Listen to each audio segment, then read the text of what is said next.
Tadi kesimpulannya sidang akan dilanjutkan kasatan. Tadi jaksa menyampaikan bahwa keberatan dari Ahok dan penasihatnya kemarin itu secara teknis pengadilan itu nggak masuk, jadi tidak perlu diindahkan. Dengan kata lain ya diabaikan aja, berlaku aja dakwaan jaksa. Ini kan sekarang ini banyak beredar proses Ahok ini terlalu cepat. Pandangan Bapak gimana? Ya kan katanya lebih cepat lebih baik. Ya selama ini kan gitu jargonnya. Kenapa sekarang jadi pengennya lambat? Gitu. Ya ini mereka menganggap bahwa apa yang dilakukan oleh Ahok ini nggak ada penistaannya di mana gitu. Ya Tadi orasi, kan? itu mereka ya mana ada maling mengaku ya saya maling kan nggak ada. Mana ada penipu yang mengaku ya saya penipu kan nggak ada.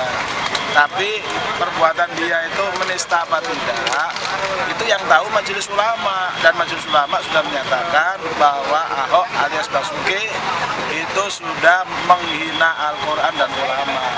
Nah kalau sudah ulama menetapkan demikian ya itu yang jadi pegangan. Nanti lama kalau kayak gitu nanti ada orang menghina terus ketika diprotes, oh enggak saya nggak menghina, nah itu kan kacau nanti ya, nggak ada pegangannya. Jadi udah ketentuan ulama bahwa dia telah menghina Al-Quran dan juga dia telah menghina ulama, itu jadi pegangan kita. Dan sebenarnya faktanya udah nyata kok ya, dia bisanya mengatakan bahwa penafsiran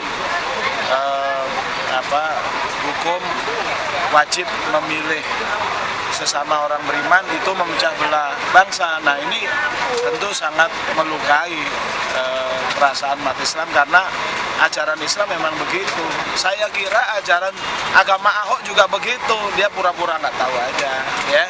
Jadi wajar lah orang Kristen pendeta memfatwakan dalam tanda kutip ya, memfatwakan bahwa orang Kristen pilih Kristen. Kita tidak melarang dia dan kita tidak menganggapnya itu buruk, ya itu wajar-wajar saja. Nah sebaliknya fatwa Majelis Ulama yang berpedoman pada Al-Maidah 51 bahwa umat Islam wajib memilih pemimpin muslim, haram memilih pemimpin kafir, itu ya wajar-wajar saja. Kita nggak memaksa orang Kristen kok untuk ikut fatwa seperti itu. Fatwa ini hanya berlaku bagi kalangan sendiri umat Islam. Nah kalau bagi orang non-Islam itu tidak mengikuti fatwa itu, nggak apa-apa, nggak kita paksa gitu. Cuma mereka jangan maksa, nggak boleh ada fatwa itu. Fatwa itu memecah belah bangsa. Lah itu otak kamu tuh ditaruh di mana, begitu loh ya. Jadi kita tunduk kepada apa yang ikuti apa yang menjadi pendapat ulama ya. Kita tidak akan perhatikan tuh pendapat orang-orang yang nggak jelas ya, gitu. Nah, terus kan ini banyak hal-hal yang menyangkut masalah Ahok ini seolah-olah dia sangat baik, sangat hero gitu. Nah pandangan Bapak terus satu itu, yang kedua mengenai mengenai Al-Maidah itu sekarang kan agak dikabulkan nih. Sekarang penjelasan Bapak nih tentang Al-Maidah itu detailnya Pak, kalau bisa. Ya mungkin aja ada yang menganggap Ahok hero, yaitu hak dia, nggak apa-apa. Tapi bagi umat Islam Ahok itu bukan hero, tapi penista agama Islam begitu.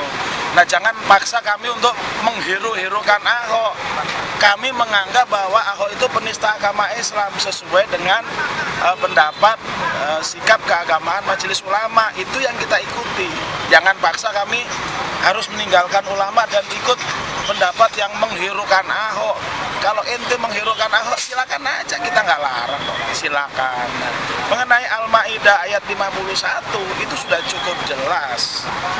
Mau ditarik apapun artinya, kesimpulannya tetap sama, bahwa seorang muslim tidak boleh memilih pemimpin yang non-muslim. Kan kelompok Ahok ini kan, atau pembela Ahok ini kan mencoba mengaburkan pendapat umat ya, bahwa katanya itu tidak benar kalau diartikan pemimpin, larangan memilih pemimpin bagi umat Islam. Nah, ini pendapat mereka dengan alasan bahwa kata aulia itu jamak, ya, jadi lebih dari satu. Kalau pemimpin biasanya satu, kalau lebih dari satu lebih tepat kalau diartikan teman. Mereka ini nggak pakai ilmu. Kalau orang memahami ilmu tafsir, memahami ilmu bahasa Arab, kata wali yang jamaknya aulia itu sebenarnya ada 27 makna. Mungkin saya nggak bisa terangkan semuanya, tapi paling tidak ada 4 makna yang bisa kita ambil. Yang pertama, artinya sebagai pemimpin. Yang kedua, sebagai pelindung. Yang ketiga, sebagai penolong. Yang keempat, sebagai teman. Sebagai pemimpin, ini yang di-endorse oleh Majelis Ulama. Ini yang ditetapkan oleh Majelis Ulama. Dan Majelis Ulama ini mengikat pendapatnya bagi umat Islam di Indonesia, yang seluruh perwakilan daripada umat Islam, Ormas Islam, NU, Muhammadiyah, Persis, FPI, MMI, semua ada di Majelis Ulama, ya. Nah, berarti kita ikuti pendapat itu. Kemudian kalau ada orang berpendapat bahwa itu artinya bisa kan bukan pemimpin, artinya pelindung atau penolong, boleh, nggak apa-apa. Atau artinya teman, nggak apa-apa, gitu loh. Mengartikan aulia itu sebagai teman, boleh, nggak salah. Tapi menyimpulkan dengan arti sebagai teman, lalu disimpulkan hukumnya boleh memilih pemimpin non-muslim, ini namanya gagal faham. Kenapa? Arti tafsir itu tidak selalu sejajar dengan arti hukum, ya. Kalau arti hukum udah paten bagi kaum muslimin, ulama kaum muslimin dari zaman Nabi, zaman sahabat sampai zaman terkini satu aja, bahwa memang haram hukumnya bagi umat Islam memilih pemimpin non-muslim. Itu sudah diterangkan tidak hanya dalam surah Al-Maidah 51, juga ada An-Nisa 141, An-Nisa 59 dan yang lain-lain. Termasuk dalam Al-Maidah kalau nggak 57, 58 ya. Itu jelas di situ diartikan pemimpin. Silakan aja buka Qur'annya. Kalau seandainya di Qur'annya diartikan 51 itu teman setia, maka 57 kalau nggak salah itu diartikan pemimpin, begitu. Nah, kemudian kalau diartikan sebagai teman setia, apakah konsekuensi hukumnya bisa seperti tadi? Boleh memilih pemimpin non-muslim? Tidak. Kenapa? Karena menjadi teman setia, menjadi teman aja nggak boleh, apalagi menjadi pemimpin. Itu kalau dalam kajian hukum namanya min babil aula. Kalau bahasa kita apalagi, ya. Menjadi teman nggak boleh, apalagi menjadi pemimpin. Itu satu. Yang kedua, saya ingin tegaskan kepada para Ahoker, teman-teman Ahok, penolong-penolong Ahok, pelindung-pelindung Ahok, ente nggak mau ngambil arti sebagai pemimpin, itu wali. Ente ambil sebagai teman, konsekuen dong. Gimana kalau kita masukkan arti teman itu kepada ayat itu? Ya ayyuhalladzina amanu, hai orang-orang yang beriman, la tattakhidul yahuda wan nasara aulia. Janganlah kalian, hai orang-orang beriman yang ada di kubu Ahok, yang ada di teman Ahok, kalau kamu masih beriman pada Al-Quran, kalau kamu masih beriman kepada Allah dan Rasulnya, ingat ayat ini. La tattakhidul yahuda wan nasara aulia. Jangan kalian jadikan orang-orang Yahudi siapapun dia, orang-orang Nasoro siapapun dia, termasuk Ahok, jangan kalian jadikan sebagai teman.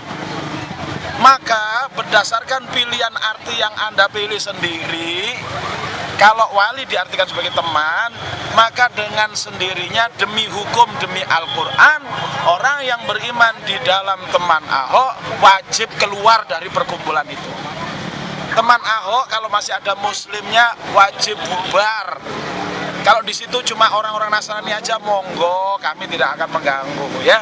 Tapi kalau ada Muslim, apalagi tadi ya pakai jilbab, pakai kopiah, mengaku teman Ahok, lalu memilih arti aulia itu adalah teman, ente gagal paham, ente mencederai kecerdasan ente sendiri, ente meremehkan intelektualitas ente sendiri, seperti ente orang yang tidak tahu diri ya. Cepat bersabar, cepat bertobat, jangan telat kayak Fir'aun ya, udah masuk ke dalam laut baru bertobat ya. Itu aja, cukup jelas saya kira ya. Satu lagi, ini kan tadi ada pandangan yang mengatakan, mengartikan sebagai teman dengan argumennya. Terus yang satu, ini lebih mana nih, ulama lebih banyak yang mana persentasenya? Ulama itu bisa menyerap dua arti. Arti sebagai pemimpin, ya pasti berarti larangan untuk memilih ya Ahok atau orang Yahudi wan Nasoro sebagai sebagai pemimpin. Itu arti yang pertama, letterlek langsung. Yang kedua, memilih arti adalah sebagai teman. Ya, memilih arti sebagai teman, maka secara hukum pun tidak letterlek, tidak mantuk, tetapi mafhumnya ya, kalau sebagai teman saja nggak boleh, mafhumnya sebagai pemimpin lebih tidak boleh lagi. Jadi apapun artinya itu tetap nggak boleh sebagai pemimpin, paham? Iya ya. Jadi dua-duanya bisa diambil, tapi kesimpulannya tetap sama, larangan bagi umat Islam memilih seorang non-muslim sebagai pemimpin. Dan ini kita nggak maksa untuk yang non-muslim kok, ini berlaku hanya untuk yang muslim.